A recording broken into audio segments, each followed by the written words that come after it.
soalan yang orang tanya ni pasal satu hamba Allah yang nama dia Lepat. Jadi Lepat ni dia buat satu video, dia duk jawab, dia marah kat saya dan marah juga tentang jawatankuasa fatwa polis yang mengeluarkan fatwa tentang yang menyebut dia dan dia sebut apa video dia apa Mazazil buat tu lah, lebih kurang begitu lah. Jadi adalah kawan-kawan dan semua orang hantar bertanya saya macam mana tentang kenyataan Lepat ni. Lepat ni dia panggil, dia claim, kata dia ni ahli ma'rifatullah, ahli ma'rifatullah. Kemudian dia kata dia telah dihukum tanpa dipanggil. Saya nak bagi penjelasan jawatankuasa, sebelum kita nak menilai dia tu, kita dah panggil dia, jemput dia. Dia bagi tahu, kata dia tak boleh mai, dan kita ada rakaman suara dia jawab tu, dia tak boleh mai. Adalah sebab-sebab dia kencing manis sekali, dia kena nak jual buku dia macam-macam. Duit tak ada dan seumpamanya. Kita jemput dia, kita kata kita bayar tambang dia supaya dia mai, untuk kita nak dengar jawapan balas dia. Sebab kajian tentang dia tu dah buat dah siap, bukan kita terus buat hukum. Kita ada ahli yang kaji tentang dia dan bentangkan tentang diri dia tu kepada jawatankuasa, kerana dia jadi ramai budak-budak dengar dia. Jadi dia, setelah kita dengar, kita nilai, lama kita bahas, barulah timbul keputusan yang kita buat, yang tuan-tuan boleh tengok dalam keputusan fatwa tu lah. Cuma saya nak sebut ialah pasal dia maki sakalah, dia semua 4 huruf tu naik lah. FUCK dia tu tak lekang daripada zikir dia. Mungkin zikir makrifah apa tak tahulah. Cuma saya nak sebut lah kepada dia, orang yang mengikuti dia, agama ni ada sumber dia. Agama ni tak boleh main syok-syok, aku rasa nak kenal Tuhan macam ni lah. Dia tak boleh. Nak kenal Tuhan ni, kalau agama ni nak kenal Tuhan pakai fikir sendiri, terus boleh kenal Tuhan. Tuhan tak hantar para rasul untuk memberitahu tentang zat diri dia. Manusia itu memang dibekalkan dalam fitrah dia untuk mengakui kewujudan Allah. Tapi bagaimana sifat Allah? Sifatnya kama wasafahu nafsahu, macam mana Allah itu mensifatkan diri dia. Kerana kita tak tahu. Kita tahu dia maha agung, kita tahu dia maha berkuasa, tapi kita tak tahu.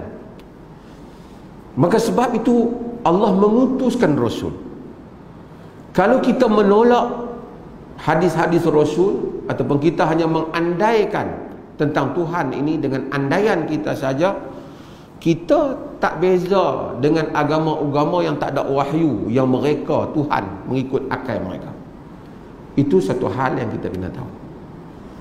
Jadi untuk kenal Tuhan, kena ada sumber, kena ada Quran, kena ada sunnah Nabi SAW. Tak boleh syok-syok kita kenal itu. Kalau manusia sampai kepada peringkat betul-betul mengenal Tuhan, saya hanya nak habaq kat dia lah. Kalau betul dia itu ilmu ma'rifatullah, dia dan pengikut dia, manusia dia tak akan maki mencarut 24 jam itu, ataupun mencarut sepanjang-panjang cakap macam tu. Sepanjang dia cakap tu lah dia mencarut lah dalam video tu. Dia cakap walaupun ada argument dia duduk ulang carutan dia tu. Ini semua adalah tanda apa? Ini adalah tanda jiwa yang resah.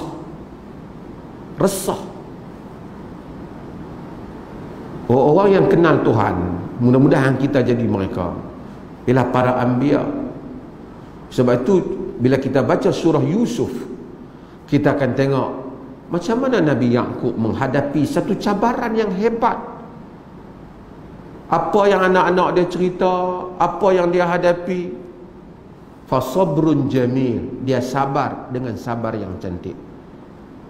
Apa dia kata? Wallahu musta'anu ala ma tasifun. Allah ialah yang menolong aku di atas apa yang kamu sifatkan aku. Itu juga yang disebut oleh Aisyah radhiyallahu anha. Itu tanda ma'rifatullah, mengenal Allah. Tapi kalau apabila ada ujian, Allah mencarut,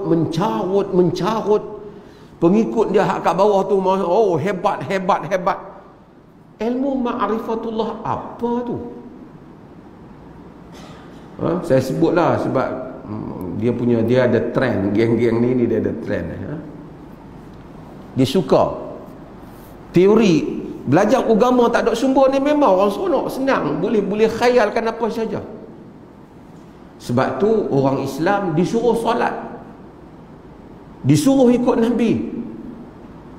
Bila solat ikut Nabi, kenal Tuhan. Kalau tidak, tak kenal Tuhan. Nak teori dengan bahasa Melayu saja, apa makna tu, di atas teori dia, akhirnya dia jadi syok, bukan dia kenal Tuhan. Reaksi itu sendiri menunjukkan bukan kepada ahli ma'rifatillah. Ali bin Abi Talib kata, dia kata Rasulullah inna Nabiy sallallahu alaihi wasallam kana idza iftataha as-salata, Nabi tu apabila buka sembahyang, apa dia kata? Tuan-tuan baca mana?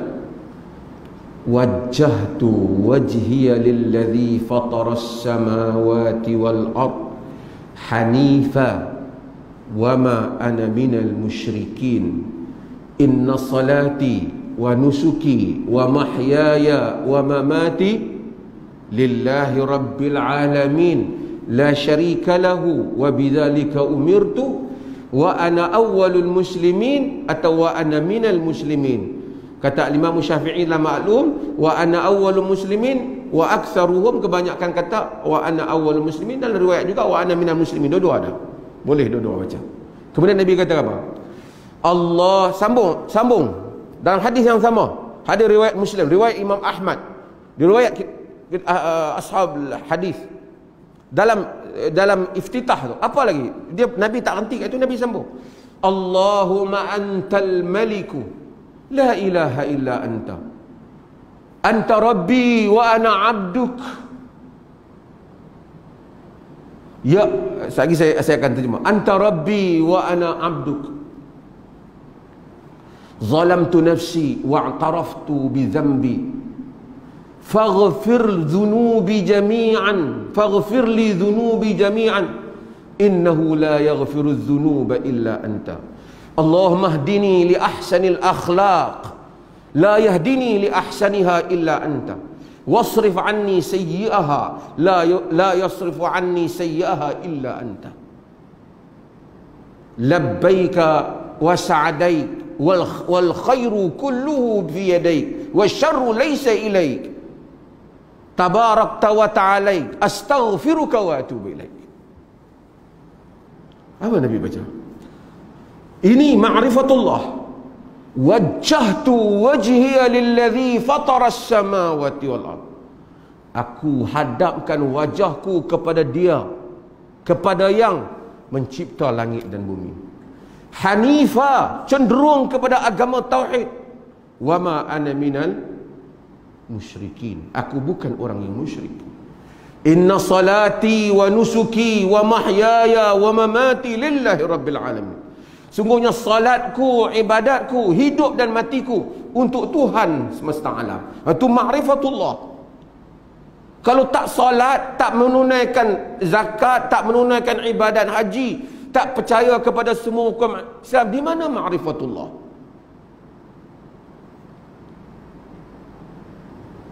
Inna salati wa nusuki wa mahyaya wa mati lillahi rabbil alamin la syarika lahu, tidak ada sekutu baginya. Wa bidzalika umirt, yang demikian itu aku diperintahkan. wa ana minal muslimin, aku di kalangan kaum muslimin. Allahumma antal malik, tu orang yang kenal Allah. Ya Allah, engkau lah raja. La ilaha illa anta, tidak ada ilah melainkan engkau. Anta rabbi wa ana abduk, engkaulah Tuhanku dan akulah hambamu. Zalamtu nafsi, aku telah menzalimkan diriku. Amazing. Ahli-ahli yang mengenal Allah apabila melafazkan ayat ungkapan yang dia amazing. Zalamtu nafsi wa'taraftu bi dhunubi, zalamtu nafsi wa'taraftu bi dhanbi, aku telah menzalimkan diriku dan aku mengiktiraf, mengakui dosaku. Faghfir li dhunubi jami'an, tolonglah ampunkan dosaku keseluruhannya. Fa innahu la yaghfiru dhunuba illa anta, karena tidak ada yang dapat mengampunkan dosa melainkan engkau. Allahumma hdini li ahsanil akhlaq, ya Allah, tolong tunjukkan aku kepada akhlak yang baik. La yahdini li ahsaniha illa anta, tak dapatlah menunjukkan aku kepada akhlak yang baik melainkan engkau. Betul tuan-tuan. Macam mana kita pedua perangai kita pengenal, tak boleh. Kita ni ada perangai sendiri, Tuhan saja yang boleh. Wasrif anni sayyaha, palingkan aku dari keburukannya. La yasrifu anni an sayyaha illa anta, tidak ada yang dapat mengalihkan aku daripada keburukannya melainkan engkau. Labbaika wa sa'adaik, aku melambaimu wahai Tuhan.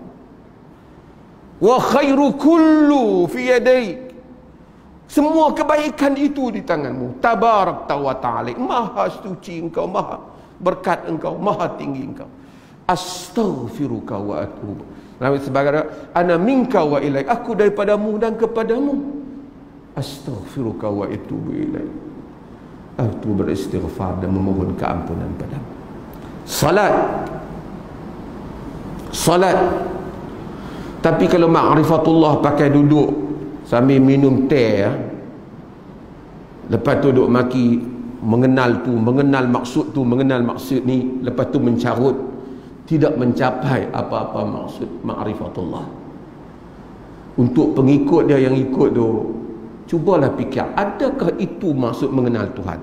Kalau mengenal Tuhan, mesti orang tu balik kepada Tuhan. Apa yang berlaku padanya ialah kehendak Tuhan. Kalau ahli sufi dia kata apa? Baqa, kekal pada makam. Ini adalah satu hal yang perlu untuk kita faham bersama.